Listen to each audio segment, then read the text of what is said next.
During the storm, I was feeling okay.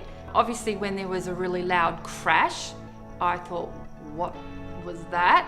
When I saw the tree laying across my roof, I was like, what am I going to do now? I suppose I really didn't know what to do, so I went into probably a little bit of panic mode. I actually spoke to my neighbour across the road and said, what do I do? There's a tree on my roof. And they ended up calling the SES and letting me know that they were going to come out and have a look at what was happening. The SES people that attended were all extremely calm, very professional, knew exactly what they were doing. I think they were probably really good with dealing with me and keeping me calm, because I was a bit all over the place, like, oh my God, there's a tree on my roof. I'm sure they see a lot worse than that.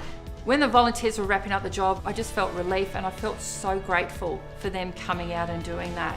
If anyone else went through a similar experience to what I did, found themselves in the middle of the storm, anything like that, I would say immediately call the SES.